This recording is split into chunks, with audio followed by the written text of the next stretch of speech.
एक गांव था जहां सभी धर्म जाति के लोग निवास करते थे। उसी गांव में एक गरीब किसान अपने परिवार के साथ रहता था। ये दर्दनाक घटना उसी किसान परिवार की है जिसमें परिवार का मुखिया, उसकी पत्नी और 2 बच्चे थे। घर का मुखिया एक लंबे अरसे से बीमार था जो जमा पूंजी थी, वह डॉक्टरों की फीस व दवाखानों में खत्म हो चुकी थी, लेकिन वह अभी भी चारपाई से लगा हुआ था और एक दिन इसी हालत में अपने बच्चों को अनाथ कर इस दुनिया से चला गया।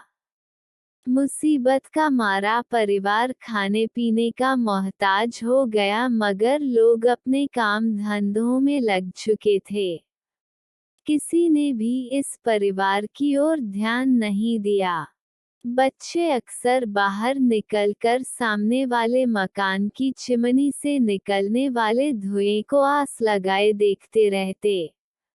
नादान बच्चे समझ रहे थे कि उनके लिए खाना तैयार हो रहा है, पर माँ तो माँ होती है, उसने घर में रोटी के कुछ सूखे टुकड़े ढूंढ निकाले। इन टुकड़ों से बच्चों को जैसे तैसे बहला फुसला कर सुला दिया। अगले दिन फिर भूख सामने खड़ी थी। घर में था ही क्या जिसे बेचा जाता। फिर भी काफी देर खोज के बाद 4 चीजें निकल आई जिन्हें बेचकर शायद 2 समय के भोजन की व्यवस्था हो गई। बाद में वह पैसा भी खत्म हो गया। भूख से तड़पते बच्चों का चेहरा माँ से देखा नहीं गया। 7वें दिन माँ अपने बच्चों के लिए मोहल्ले के पास वाली दुकान पर जा खड़ी हुई।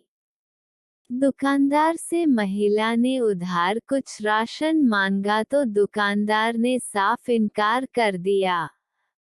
एक तो पिता के मरने से अनाथ होने का दुख और ऊपर से लगातार भूख से तड़पने के कारण उसके 7 साल के बेटे की हिम्मत जवाब दे गई और वह बुखार से पीड़ित होकर चारपाई पर पड़ गया। बेटे के लिए दवा कहाँ से लाती, खाने तक का तो ठिकाना था नहीं। तीनों एक घर के कोने में सिमटे पड़े थे। माँ बुखार से आग बने बेटे के सिर पर पानी की पट्टियां रख रही थी। तब 5 साल की छोटी बहन अचानक उठी, माँ के कान से मुंह लगाकर बोली, माँ भाई कब मरेगा। माँ के दिल पर मानो जैसे तीर चल गया। तड़प कर उसे छाती से लिपटा लिया और पूछा, मेरी बच्ची तुम ये क्या कह रही हो।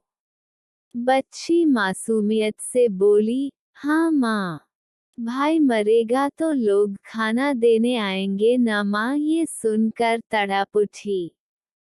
इसलिए अपनी दौलत को धर्म के नाम पर चढ़ावा चढ़ाने की बजाय किसी असहाय भूखे को खाना खिलाकर पुण्य प्राप्त करें।